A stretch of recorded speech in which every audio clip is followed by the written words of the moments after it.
Hello everyone. So today we are going to begin our new lecture.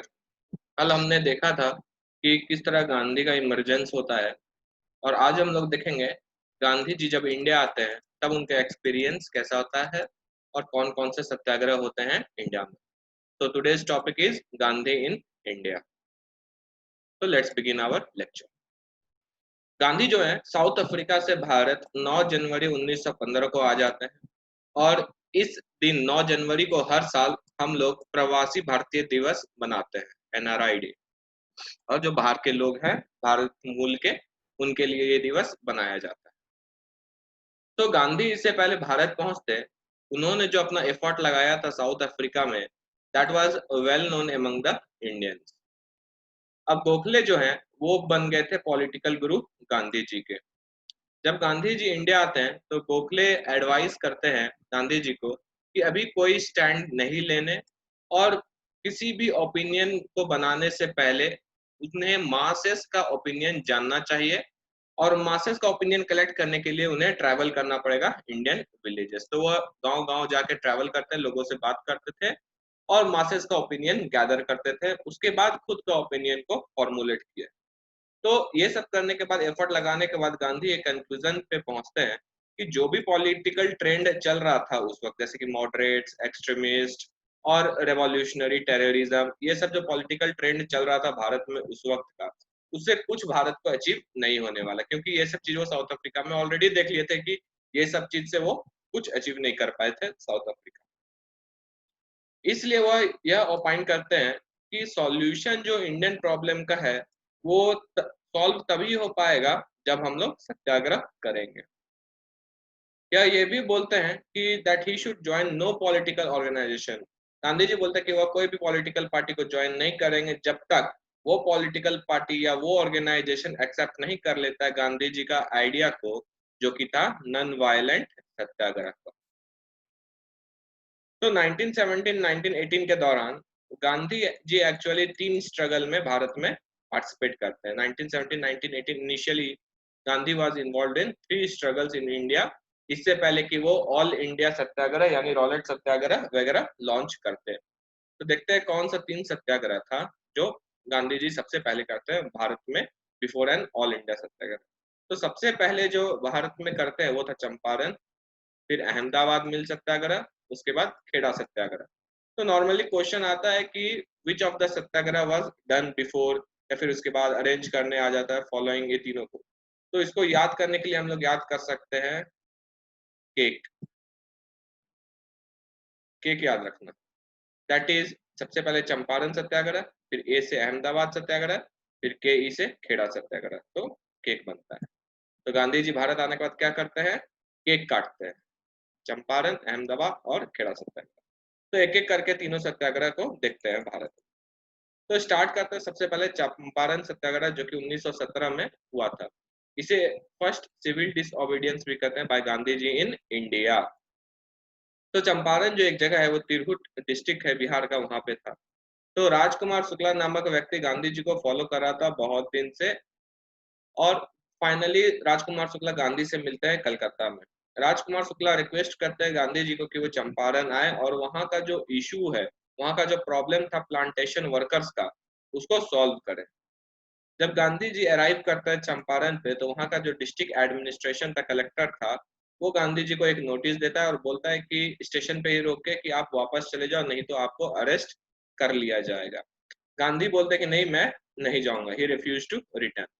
तो ये सबसे पहला इंस्टेंस था कि किसी भी अथॉरिटी, सिविल बॉडी का ओबे नहीं किए order Gandhi ji. So that was first civil disobedience by Gandhi ji in Champaran in India. अब गांधी जी इस वक्त तक बहुत पॉपुलर हो चुके थे भारत में. तो केस चला जाता है गांधी जी का कहाँ, बिहार के गवर्नर एडवर्ड गिद के साथ. और एडवर्ड गिद जानते थे कि अगर अरेस्ट कर लेंगे गांधी को तो फिर लोग जो है वो प्रोटेस्ट करने लगेंगे पूरे चंपारण में. इसलिए ऑर्डर दे देते हैं नॉट टू अरेस्ट गांधी. और कमिश्नर जो था, डिस्ट्रिक्ट कलेक्टर जो था तिरहुत डिवीजन को, उसे अपना ऑर्डर को वापस लेना पड़ता है. अब ये सब जब चल रहा था तो गवर्नमेंट ऑफ बिहार अपॉइंट कर देती है एक कमीशन, इंडिगो इंक्वायरी कमीशन 1917 में. That was headed by sir Frank Sly to solve the problem of Champaran. और इस कमीशन में गांधी जी भी खुद मेंबर थे. तो क्वेश्चन उठता है कि प्रॉब्लम क्या था जिसके लिए ये कमीशन का गठन हुआ। तो प्रॉब्लम जो चंपारण में था वो था 3 कठिया सिस्टम। तो ये 3 कठिया सिस्टम क्या है कि as per this British indigo planters, जो ब्रिटिश इंडिगो प्लांटर्स होते थे वो कॉन्ट्रैक्ट दे देते थे तुम्हारा पेजेंट्स लोग को, और पेजेंट्स को बोलते थे कि उन्हें इंडिगो, नील नील पत्थर होता है, ब्लू रंग का एक पत्थर होता है, को इंडिगो बोलते हैं। तो ये जो पीजेंट्स को कॉन्ट्रैक्ट देते थे और बोलते थे कि पीजेंट्स को कल्टीवेट क्या करना है, इंडिगो करना है on the 3/20th part of their land, और उन्हें फूड क्रॉप्स नहीं उगाना है। अब क्या होता था, ये जब पीजेंट्स उगाते थे ये नील नील का पेड़ एंड ऑल ये सब, तो इसके कारण सॉइल का जो फर्टिलिटी है वो डिक्रीज हो जाता था, और जो रेट ऑफ परचेज था इंडिगो को खरीदने का, जो रेट पे खरीदते थे प्लांटर्स, वो भी काफी कम था। That was 2.5% of the market price. जो मार्केट में फाइनली जाके मान लो 20 रुपए में बिक रहा है, तो इसका 2.5% पे ही खरीद रहे थे ब्रिटिश प्लांटर्स जो कॉन्ट्रैक्ट देते थे। तो बहुत कम था, प्लस सॉइल का फर्टिलिटी भी चला जाता था, तो बाकी क्रॉप्स भी नहीं उगा पाते थे। लेकिन अगर पूछा जाए कि इमीडिएट रीजन क्या था तुम्हारा चंपारण वाला का, that was German synthetic indigo. तो जर्मन डाइज जो है, कलर जो है, that was introduced in India. नील से पहले डाई होता था, अब जर्मन डाइज इंट्रोड्यूस हो गया कॉटन को कलर करने। तो इसके कॉन्सिक्वेंस के कारण क्या देखने को मिला कि इंडियन इंडिगो जो है उसका जो यूरोपियन मार्केट था वो खत्म हो गया था लगभग लगभग, क्योंकि जर्मन डाइज आ गए थे, और ऐसे भी यूरोपियन मार्केट जो है उसे क्लोज ही कर दिया गया था। तो जो प्लांटर्स थे तुम्हारा, वो पीजेंट्स को फाइनली बोलता है कि अब इंडिगो मत उगाओ, क्योंकि वो इसे नहीं खरीदेंगे एनी। अब क्या हुआ, ये जो इंडियन पीजेंट्स थे तो ये बोले ठीक है आप नहीं खरीदोगे तो फिर ये 3 खटिया सिस्टम एबॉलिश कर दो कि 3/20th पाथ पे उगाना है, जब खरीदोगे नहीं तो उगा के हम क्या करेंगे। तो ब्रिटिश क्या करते हैं, बोलते हैं ठीक है तुम लोग जो भी उगाना है उगाओ 3/20th पार्ट पे, लेकिन उसके बदले एक लमसम अमाउंट इन रिटर्न पैसा दे देना। तो ये क्या बात हो, पहले तुम्हारे लिए उगा रहे हैं अब अपने लिए भी उगा रहे हैं तो पैसा दो, घास भी उगा रहे हैं तो उसके ऊपर भी टैक्स लेते थे ये ब्रिटिशर्स। तो जो लोकल प्लांटर्स थे वो क्या करते थे, तुम्हारे इलीगल टैक्सेस कलेक्ट करना शुरू कर दिए थे, जैसे कि गधियाई टैक्स, घोड़ियाई टैक्स, हथियाई टैक्स, इस तरह का इलीगल टैक्स कलेक्ट करते थे पीजेंट से। अब ये तो कमीशन जो इंडिगो इंक्वायरी कमीशन वो तो चल ही रहा था, side by side Gandhi ji भी अपना इंक्वायरी कमीशन बैठाए थे, खुद इंक्वायरी कर रहे थे पर्सनल लेवल पे, और इनको मदद कर रहे थे इस चीज में यहाँ पे राजेंद्र प्रसाद, नरहरि पारिक, महादेव देसाई, जेबी कृपलानी एक्सेट्रा लोग हेल्प कर रहे थे। इस वक्त गांधी जी का इमेज जो है that had got strengthened with his action of meeting villagers. वो गांव गांव जाके लोग से मिलते थे और उनका जो इमेज था वो काफी स्ट्रांग हो चुका था लोगों के बीच में। कुछ ही महीने में वह करीब करीब 8,000 लोगों से मिलके इंफॉर्मेशन कलेक्ट कर लिए थे इस 3 कठिया सिस्टम पे। तो कमीशन, उसका गांधी जी रिपोर्ट सबमिट करते हैं कमीशन को अपना खुद का भी, तो कमीशन वो रिपोर्ट को एक्सेप्ट कर लेती है और बिहार गवर्नर फाइनली रिकमेंड कर देती है कि ये 3 खटिया सिस्टम को एबॉलिश कर दिया जाए। अब बात होता है जो भी पैसा उससे कलेक्ट हुआ था, इलीगल टैक्सेस कलेक्टेड हुए थे पीजेंट से, तो गांधी डिमांड करते हैं कि पीजेंट्स को पेमेंट किया जाना चाहिए बाय द प्लांटर्स, लेकिन इंक्वायरी कमीशन रिजेक्ट कर देती है इस डिमांड। उसके बाद गांधी जी जो है अपने आप को एसर्ट करना शुरू करते हैं और बोलते हैं कि मिनिमम 25% पेमेंट को है वापस करो इन पीजेंट्स को बाय द प्लांटर्स, नहीं तो वो सत्याग्रह पे बैठ जाएंगे अगेंस्ट द बिहार गवर्नर। और अगर सत्याग्रह पे बैठ गया तो फिर ये बात तो फॉरेन में भी जाएगा, सब जगह जाएगा कि देखो ये लोग सत्याग्रह पे बैठ गए हैं, तो गवर्नमेंट अगर कुछ करेगी तो वो तो पीसफुल है, गवर्नमेंट का ही बदनामी होगा, और गवर्नमेंट कुछ नहीं करेगी तो लोग क्या बोलेंगे कि लोग हो, गवर्नमेंट कमजोर हो गई गांधी के आगे। तो दोनों तरह से गवर्नमेंट का ही लॉस हो रहा था। तो 1/4 of the payment finally government agree कर जाती है to return back to the peasants, और जब ये हो जाता है तो ये one of the major setback to the British prestige in, British prestige को एक सेटबैक लगता है। ये था चंपारण सत्याग्रह। इसके बाद आता है अहमदाबाद मिल सत्याग्रह। कह सकते हैं यहाँ पे पहला हंगर स्ट्राइक किए थे गांधी जी भारत। तो इशू क्या था, इशू था तुम्हारा टेक्सटाइल ओनर्स जो वहां पे कपड़ा बनाते थे अहमदाबाद में, मिल वाले, और वहां के वर्कर्स के बीच में, ओनर्स और वर्कर्स के बीच में अहमदाबाद के मिल। यहाँ पे कोई भी ब्रिटिश इन्वॉल्व नहीं होती है, ब्रिटिश इज नॉट इन्वॉल्व। तो डिस्ट्रिक्ट मजिस्ट्रेट और पॉपुलर सपोर्टर्स जो थे गांधी जी के अहमदाबाद में, वो गांधी को लेटर लिखते हैं कि देखो आके यहाँ पे एक इशू खड़ा हो गया है। तो इशू क्या था, यहाँ पे प्लेग बोनस का इशू था। देखते हैं ये प्लेग बोनस क्या था। तो ड्यूरिंग वर्ल्ड वॉर 1 के टाइम क्या हुआ था, अहमदाबाद में एक प्लेग आया हुआ था, महामारी फैला हुआ था, और मिल ओनर्स जो थे वो अनाउंस कर दिए थे कि सारे वर्कर्स को हम एक प्लेग बोनस एक्स्ट्रा पैसा देंगे इन वर्कर्स को, ताकि इस प्लेग से लड़ा जा सके। लेकिन 1918 में प्लेग और उसका जो वो इफेक्ट था वो लगभग खत्म हो गया था। इसलिए मिल ओनर्स फाइनली डिसाइड करते हैं कि जो बोनस दे रहे थे हम इसको विड्रू कर लेते, वापस ले लेते। लेकिन जो वर्कर्स थे वो नहीं चाहते थे कि बोनस वापस लिया जाए, वो चाहते थे कि बोनस उन्हें मिलते रहना चाहिए, क्योंकि उन्हें वो अभी भी जो वर्ल्ड वॉर वन हुआ था उससे जो हाई इन्फ्लेशन था, महंगाई था, उससे वो लोग सफर अभी भी कर रहे थे। लेकिन मिल ओनर्स क्या करते हैं, वो विड्रॉ कर लेते हैं ये बोनस पेमेंट को, और रिटेलिएशन में मिल वर्कर्स क्या करते हैं, वो स्ट्राइक पे चले जाते हैं, जिसके कारण मिल ओनर्स को काफी लॉस झेलना पड़ता है। गांधी जी का साबरमती आश्रम अभी तक स्टैब्लिश हो गया होता है तुम्हारा आउटस्कर्ट्स ऑफ अहमदाबाद में। अहमदाबाद से थोड़ा बाहर साबरमती रिवर के सामने हो जाता है, और इस वक्त तक वो काफी पॉपुलर हो गए थे भारत में और गुजरात। एक लेडी थी अनुसुईया साराभाई, वो बहन थी तुम्हारे एक मिल ओनर थे अंबालाल साराभाई, उसकी बहन थी, और यह एक्चुअली गांधी की डिसाइपल बन चुकी थी, और गांधी जी को यह हेल्प करती थी तुम्हारा फंड रेज करने में और बाकी आश्रम साबरमती आश्रम को चलाने में। जब गांधी जी फाइनली अराइव करते हैं अहमदाबाद, तो वो प्रपोज करते हैं कि तुम दोनों बैठो, मिल ओनर्स और वर्कर्स दोनों बैठो, और अपना केस जो है एक थर्ड पार्टी, एक आर्बिट्रेशन कमिटी या एक मीडिएटर को दे दो।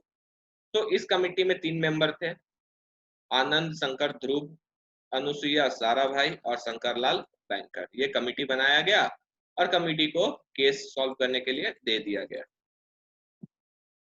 यहाँ पे यह भी डिसाइड होता है कि जो भी डिसीजन आएगा इस कमिटी का, that would be binding on both the parties, दोनों पार्टीज को यह मानना पड़ेगा। लेकिन स्टेटस को जो है वो मेंटेन करना पड़ेगा, वर्कर्स को वापस अपने जॉब पे जाना पड़ेगा जब तक कोई डिसीजन नहीं आ जाता है कमिटी के द्वारा। गांधी भी खुद पर्सनली इंक्वायर करते हैं इस केस में पर्सनल लेवल पे, और एक कंक्लूजन पे अराइव होते हैं कि मिल ओनर्स को कम से कम 35% हाइक देना चाहिए सैलरी में, वेजेस में of the workers without much difficulty. उसी बीच क्या होता है, वर्कर्स काफी इम्पेशेंट हो जाते हैं, इंतजार नहीं कर पाते हैं और फिर से स्ट्राइक कर देते हैं। लेकिन गांधी जी बीच में आते हैं और उन्हें मना के फिर से वापस काम पे भेज देते हैं। इसी बीच क्या हो रहा था, मिल ओनर्स भी डरे हुए थे कि कहीं ये जो कमिटी है ज्यादा हाइक ना देने को सजेस्ट कर दे, इसलिए वो यह बहाना बनाते हैं कि क्योंकि वर्कर्स जो है फिर से स्ट्राइक पे चले गए हैं और वह जो एग्रीमेंट हुआ था उसको तोड़ दिए हैं, इसलिए हम लोग भी आर्बिट्रेशन से क्या करते हैं, अपने आप को वापस खींच लेते हैं। तो यहाँ पे क्या हुआ, आर्बिट्रेशन से अपने आप को वापस ले लेते हैं मिल ओनर्स और बोलते हैं कि हमें आर्बिट्रेशन की जरूरत नहीं है, क्योंकि वर्कर्स ने वायलेट किया एग्रीमेंट को स्ट्राइक पे जाके। लेकिन फिर भी हम लोग जो है एग्री करते हैं कि 20% हाइक वर्कर्स को देंगे वेज। लेकिन गांधी तो बोलते हैं 35%, और गांधी जी फाइनली बोलते हैं कि डिमांड करते हैं 35% का हाइक, और वर्क मिल ओनर्स नहीं मानते हैं उनका बात को, और वर्कर्स को फिर गांधी जी बुलाते हैं और बोलते हैं कि देखो 20% पे नहीं मानना है, 35% में मानना है, जब तक नहीं माने तब तक कहाँ चले जाओ, स्ट्राइक पे चले जाओ। और गांधी जी बोल देते वर्कर्स को स्ट्राइक पे जाने, वर्कर्स स्ट्राइक पे चले जाओ। अब गांधी जी क्या करते थे, डेली इन वर्कर्स को अपने साबरमती आश्रम बुलाते थे और वह उनको भाषण देते थे। Used to address the workers every day in Sabarmati Ashram. ऐसा नहीं था कि गांधी जी का रिलेशन खराब था मिल ओनर्स के साथ, गांधी दोनों के साथ अच्छे रिलेशन में थे। मिल ओनर्स के साथ भी उनके कार में ट्रेवल करते थे, इधर वर्कर्स को भी भाषण दिया देते थे। तो बहुत ज्यादा इंतजार हुआ, बहुत समय बीत गया। अब वर्कर्स लोग को ये लगने लगा कि गांधी जी जो हैं ये दोनों के तरफ से खेल रहे हैं। वर्कर्स को सुबह भाषण देते हैं, शाम को उन्हीं मिल ओनर्स के गाड़ी में घूमते हैं, इसलिए कोई रिजल्ट नहीं आ रहा है। और वर्कर्स जो है काफी स्ट्रेस में हो जाते हैं, और मॉर्निंग में जो भाषण दिया करते थे उसमें बहुत कम वर्कर्स आने लगते हैं, और प्लस अनएम्प्लॉयमेंट भी था, इकोनॉमिक मिजरी भी था, उनका मजबूरी ही था, जिसके कारण वो इम्पेशेंट हो गए थे और गांधी से विश्वास उठ रहा। गांधी जी इस चीज को नोटिस कर देते हैं, इस वर्कर्स के बिहेवियर को, और फिर डिसाइड करते हैं कि अब आर्या पार होगा। तो उसके बाद वो भूख हड़ताल कर देते हैं, बोलते हैं जब तक 35% हाइक नहीं मिलेगा और आर्बिट्रेशन कमेटी को या फिर केस वापस से सौंप नहीं दिया जाए बाय द मिल ओनर्स, तब तक गांधी जी भूख हड़ताल पे बैठ जाते हैं। फिर मिल वर्कर्स फाइनली क्या होते हैं, कंपेल हो जाते हैं, वो आर्बिट्रेशन कमेटी को रिजॉइन करते हैं। आर्बिट्रेशन कमेटी भी 35% वेज हाइक सजेस्ट करती है, और मिल ओनर्स को एग्री करना पड़ता है to increase the wage by 35%। इस तरह गांधी जी का यह भी सत्याग्रह सक्सेसफुल हो जाता है। तो this was all about Ahmedabad mill Satyagraha. जो थर्ड है वो था खेड़ा सत्याग्रह, जो कि 1918 में हुआ था, या फिर कह सकते हैं फर्स्ट नॉन कॉपरेशन जो भारत में किए थे गांधी जी। तो देखते हैं यहाँ पे खेड़ा में क्या होता है। तो खेड़ा जो है एक जगह है तुम्हारा सूरत में। उस वक्त खेड़ा में जगह पे ड्राउट, सुखाड़ आया हुआ होता है 1918 में। और सुखाड़ आने के कारण, पानी ना होने के कारण क्या होता है, जो भी क्रॉप्स होता है, जो भी फसल होता है वो मर जाता है। There was a crop failure. तो उस वक्त एक कोड था, एक रूल था जिसे रेवेन्यू कोड कहा जाता है, जिसके अकॉर्डिंग अगर यील्ड यानी जो प्रोडक्शन है that was less than 1/4 of the normal produce, 1/4 of the normal produce अगर कम होता है उस साल उपज, तो फिर फार्मर्स को जो है कोई भी टैक्स नहीं देना होगा। अब ऐसा कंडीशन आ ही गया था तुम्हारा सूरत में, खेड़ा में, लेकिन फिर भी गवर्नमेंट बोल रही थी कि नहीं, आपको टैक्स देना होगा, और अगर कोई टैक्स नहीं देता है तो उस फार्मर का, उस पीजेंट का जो भी प्रॉपर्टी है उसे सीज कर लिया जाएगा बाय द ब्रिटिश गवर्नमेंट। तो गांधी जी एक्चुअली इस चीज का इंक्वायरी के लिए ठक्कर बापा को अपॉइंट करते हैं और बोलते हैं कि आप सबमिट करो रिपोर्ट। फाइनली ठक्कर बापा जो है सबमिट करते हैं रिपोर्ट गांधी जी को, और इस रिपोर्ट में यह बोलते हैं कि जो डिमांड है पीजेंट्स का ये वैलिड है। फिर गांधी जी रिक्वेस्ट करते हैं गवर्नमेंट को कि ये जो टैक्स है इसको कम कर दो, या फिर उससे टैक्स कलेक्ट करो जो इसको पे कर सकता है वॉलंटियरली। लेकिन गवर्नमेंट जो है रिजेक्ट कर देती है गांधी जी का डिमांड को, और फिर गांधी जी फाइनली पीजेंट्स को बोलते हैं कि अब तो बिल्कुल भी टैक्स नहीं देना है, चाहे वो लोग कुछ भी कर दे, गवर्नमेंट को 1 रुपया टैक्स नहीं देना है। इस वक्त सरदार पटेल और गांधी जी दोनों मिल जाते हैं, और जो सरदार पटेल थे वो बाकी गांधीयन जैसे लोग, जो गांधीयन के फॉलोअर्स थे, जैसे नरहरि पारिक, मोहनलाल पांडे, फिर रविशंकर व्यास, इन लोग के साथ मिल जाते हैं और ऑर्गेनाइज करते हैं एक टैक्स रिवोल्ट को, और ट्रैवल करते हैं, गांव गांव जाके गांधी जी का मैसेज फैलाते हैं।